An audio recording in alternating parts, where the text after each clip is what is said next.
La espiral de proyectos como eje conductor de asignaturas de gestión de proyectos informáticos nos van a deleitar José Miguel Blanco e Imanol Usandizaga del País Vasco. Gracias. Así está. Egunon.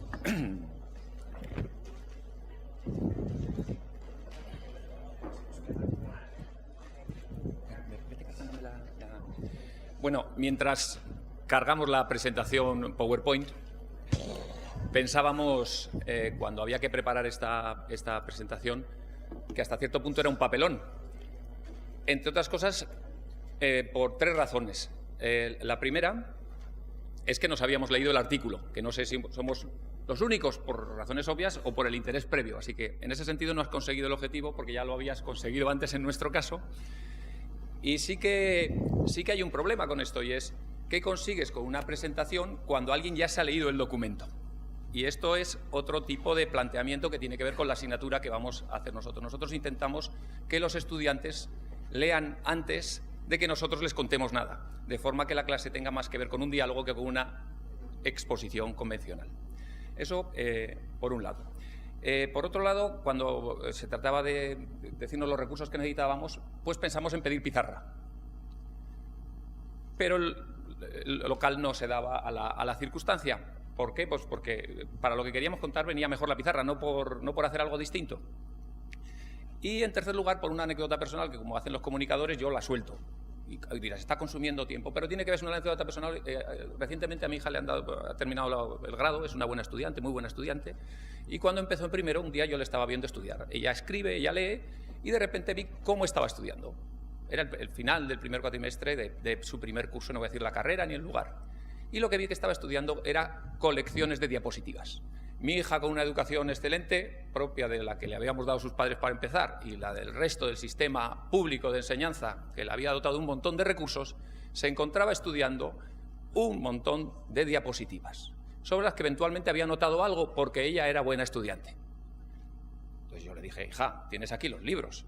Y dice, ¿para qué? Si lo que entra es lo de las diapositivas. Bueno, son reflexiones, uno puede hacer generalizaciones y estar que si voy, que si vengo y si por el camino me entretengo. Pero yo no quería eso para mi hija y no lo quiero para mis estudiantes. Y por los otros hacemos un uso muy austero de las diapositivas y más de la lectura previa como recurso. En ese sentido, el título hace referencia a cuáles son los posibles ejes conductores de una asignatura. El eje convencional y clásico es el temario. El eje también convencional y clásico serían las exposiciones del profesor en clase cuando no había un cuerpo de conocimiento establecido. El eje alternativo puede ser el libro cuando existe un buen libro de texto. Esos son los ejes. Digamos, como eje innovador están las metodologías basadas en proyectos. ¿Ahí cuál es el eje? El eje es el proyecto. Y en nuestro caso, en la propuesta que os enseñamos, el eje es la espiral de proyectos. Tiene que ver con lo que nos han presentado los dos compañeros, con una comisión con una experiencia larga y, en particular, también con el tema de cuando el alumno tiene las competencias para hacer qué en trabajo en equipo y en dirección de proyectos. Muy brevemente os sitúo el contexto. Algunos lo habéis oído antes, me perdonáis, repito brevemente. Es la asignatura Gestión de Proyectos, segundo cuatrimestre de tercero, dos universidades distintas que llevamos colaborando años en este tema.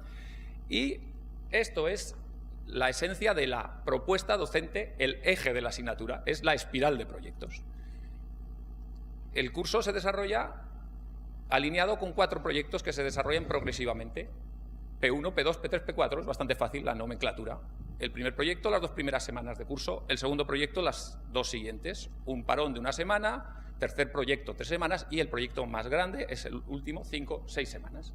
Progresivamente aumenta también el número de personas, de estudiantes implicados en el proyecto. El primer proyecto es proyecto individual, tiene calificación individual y busca elementos individuales. El segundo es un proyecto en pareja. La pareja no es un equipo, como supongo que sabéis, al menos los que estéis en pareja. El trío tampoco es un equipo, el trío es un trío, también lo sabréis los que estéis en algún trío, es un lío. Y luego está el equipo, vamos a decir, convencional de 5, 4, 6 personas. Aumenta la complejidad de la gestión del grupo, aumenta la complejidad de los conceptos implicados, aumenta la complejidad del proyecto, pero siempre sobre lo que se ha hecho previamente. Y esto tiene ventajas e inconvenientes. El inconveniente básico es el tema del tiempo, igual que en esta presentación, porque esto tiene su historia. Y ese es el inconveniente, tienes que ir muy justo con el tiempo. Y la ventaja es que te permite conocer al alumno desde el principio como individuo. O sea, que las decisiones que tomas posteriormente están basadas en un conocimiento de esa persona, no en una cosa que tienes que inferir cuando ha estado mezclado en un grupo. Esto es muy importante para la gestión de la asignatura. Bien, ahora os dejo con Imanol que os cuente por qué esto es posible en un contexto muy particular que es en el cuerpo de conocimiento de gestión de proyectos. Porque muchas veces yo creo que yo lo he visto porque conocemos bastante bien la metodología basada en proyectos, es todo por el proyecto, pero sin la teoría de dirección de proyectos. Y nosotros tenemos que hablar de nuestro libro, que por cierto es el PMBOK, que es el cuerpo de conocimiento en gestión de proyectos en ingeniería a nivel mundial. O sea, por tanto, es una referencia clásica y muy, muy conocida. Gracias. Gracias, Josemi. Bueno, de hecho eso es importante. No es un libro de texto, es un libro profesional. Es un libro que yo diría que todos los grandes ingenieros del planeta utilizan. Lleva la 5ª edición, traducido en un montón de idiomas, y eso es algo que a nuestros alumnos les cuesta. De hecho, al principio cuando les decimos es que tenéis que leer esto, esto y esto y esto, realmente una de las quejas no es la cantidad, sino dices que esto es muy difícil de comprender. Y le dices, pero hijo mío de mi vida, tú quieres ser ingeniero o ingeniera. ¿Qué te esperabas? ¿Caramelitos? No. Bien, otro libro de referencia, esta vez del IPMA, que es la organización europea, damos una de cal y otra de arena a ambos lados del Atlántico, se basa más en los aspectos competenciales. Y a ver, antes de que esta polisemia nos confunda, no estamos hablando de las competencias del plan de estudios de Bolonia, no, estas son las competencias que tanto el IPMA como el PMI reconocen que tiene que tener un ingeniero en la práctica profesional. Son competencias contextuales, es decir, dónde estoy, dónde trabajo, para qué trabajo, en qué entorno me muevo. Competencias de comportamiento, cómo soy como profesional, también como persona, cómo me relaciono con los demás, de qué soy capaz. Y competencias técnicas de gestión de proyectos. No, yo es que soy un gran desarrollador de Java. No, bien, eso es una competencia técnica de ingeniero informático, pero no es una competencia técnica de ingeniero en general, evidentemente. Por eso, fundamentalmente, bueno, y por entrar un poco en las áreas que tratamos de cubrir, imaginaros, somos una asignatura de 6 créditos y tratar de que los estudiantes adquieran estas competencias con un nivel suficiente, ¡guau! Es difícil, no le voy a engañar a nadie, no. Bien, profesión, pues eso, normas, estándares y demás, cultura de la organización, para que los estudiantes se piensan que la vida será como la universidad y que van a tener tutores y que van a tener apuntes y que van a tener... Cuando les empiezas a decir, no, lo que vas a tener es un jefe, o 2, o 3, o 4. Y realmente les confrontas con el principio de autoridad, a veces resulta difícil. Y también legalidad. Aquí, como os podéis imaginar, se quejan mucho. Un estudiante, el que le obligas a leer la LOPD y el último reglamento de actualización, realmente protesta mucho. Pero cuando le explicas de forma sencilla que las leyes están para cumplirlas y que no cumplirlas tiene unas consecuencias y que el propio reglamento le está diciendo que le pueden caer $500.000 de euros de multa por no proteger los datos personales de los demás, ya pone cara de susto. Luego también ya le decimos, y además, ¿a ti te gustaría que con tus datos personales alguien se lucrara de manera indecente? ¡No! ¿Entonces estás dispuesto a hacerlo tú con lo de los demás? ¡No! Bien, ya hemos llegado al punto necesario. Porque ahí ya entramos en otros aspectos, competencias de comportamiento, motivación, compromiso, autocontrol, confianza, ética. Hablamos de ética, porque tenemos que hablar de ética. Les decimos, tienes que ser una buena persona, tienes que ser una persona de confianza. Si dices que vas a hacer algo, lo tienes que hacer. Si lo dices que lo vas a hacer para esta fecha, lo tienes que hacer para esa fecha.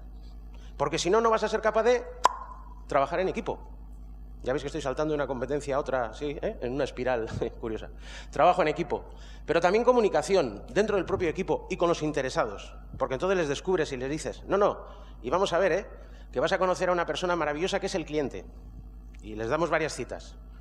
El cliente tranquilamente te dirá, no, yo no sé lo que quiero, pero en cuanto lo vea lo reconoceré. Y no sé de qué calidad quiero las cosas, porque la calidad me han dicho que es intangible, pero tengo la ligera noción de que la ausencia de calidad no. Y entonces ya les vas colocando un poquito en vereda. Bien, y bueno, y luego gestión de proyectos. Siguiente diapositiva, por favor. Bien, lo de la izquierda es lo que nuestros estudiantes llaman el cuadro. porque no dejamos de enseñarlo. Relaciona las áreas de conocimiento de la gestión de proyecto, alcance, tiempo, costes, calidad, recursos humanos, comunicación, riesgos, adquisiciones, interesados e integración, y los grupos de procesos o las fases que tiene un proceso: iniciación, planificación, ejecución, seguimiento y control y cierre. Para tratar de explicar, digamos, de demostrar de una manera gráfica y visual, esto normalmente en clase me queda mejor porque, insisto, usamos una veleda y tengo más colores. Más o menos en cada uno de los proyectos, qué niveles conseguimos. Por ejemplo, como se ve, en planificación ya desde P1 ya le decimos al alumno que tiene que planificar, lo cual ya le cuesta, porque claro, son informáticos. Le dices, tienes que hacer esto, y es que se pone a hacerlo. No se paran un momento y dicen, vamos a ver, para hacer esto, ¿qué necesito? ¿Para cuándo tengo que hacerlo? ¿Cómo debería de ser? ¿Qué es lo que me van a valorar?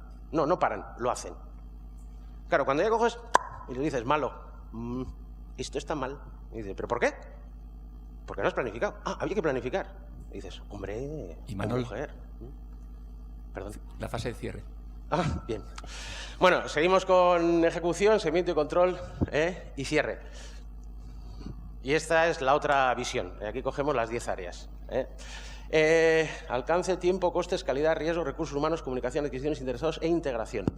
Bien, desde luego ya veis que las áreas que se van cubriendo son cada vez mayores, pero que empezamos con un núcleo muy pequeño. ¿Por qué?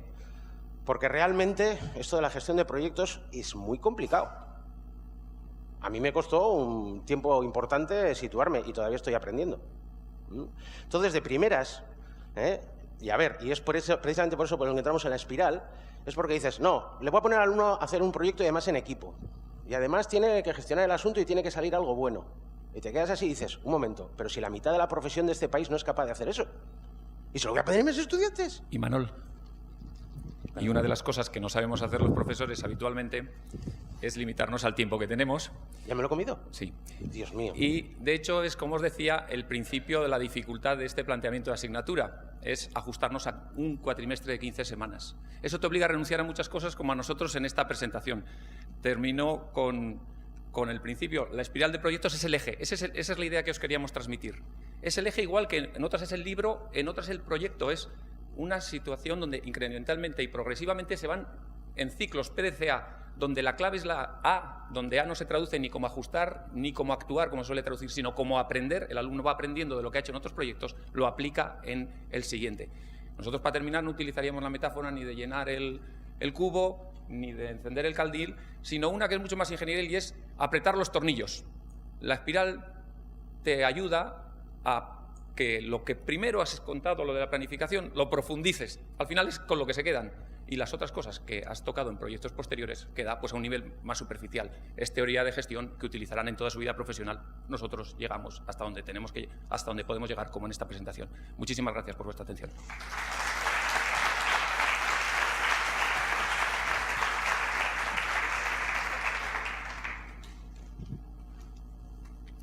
Pues muchísimas gracias. José Miguel, casi me has dejado sin trabajo. Estamos bien, tenemos posibilidad de atender preguntas del público, por favor.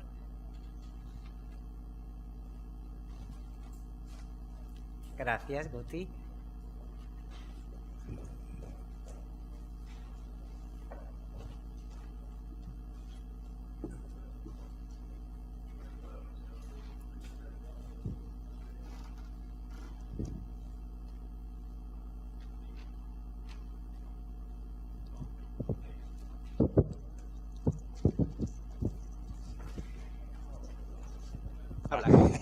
Agustín Cernuda, de la Universidad de Oviedo.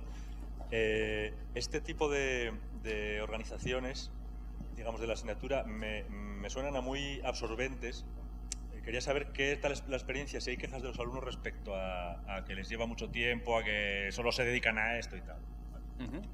Bien, el contexto donde esta asignatura se da es muy exigente para nosotros. En el caso de la Facultad de Informática de San Sebastián, que es de donde provenimos los dos, un poco menos para la Universidad de La Rioja.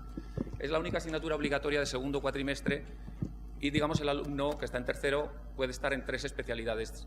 El resto de su curso es obligatorio, pero puede ser de ingeniería de computadores, de computación o de ingeniería del software. Por tanto, nosotros tenemos como grupo de interés al que atender, digamos, somos la piraña en la piscina del resto de profesores de la facultad, para que nos entendamos.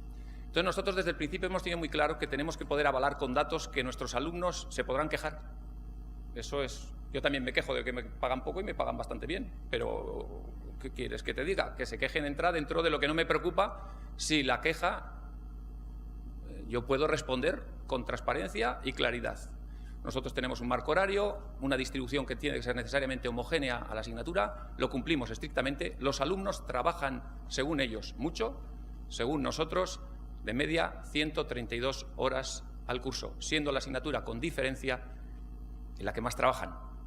A partir de ahí, pues yo les suelo decir el primer día, ¿os parece esto mucho? Pues vuestro padre, si está trabajando, trabaja al año 1.700 horas de convenio y no tienes que multiplicar, de ahí vives tú, y si eso te parece mucho, pues te operas.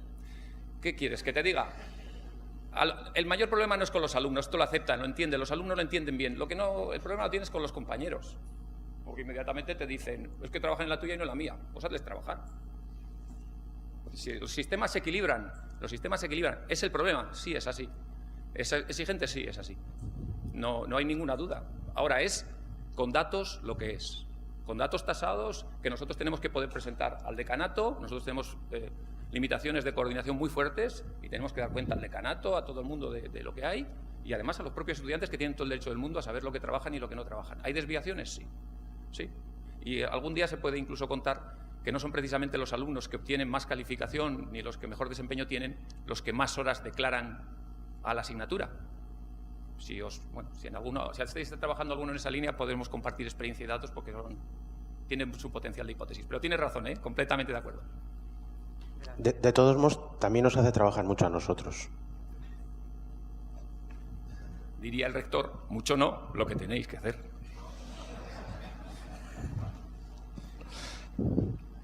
Habéis hablado en la exposición, perdón, de que le íbamos a presentar a un chico muy majo que se llama cliente, una persona muy maja, ¿no?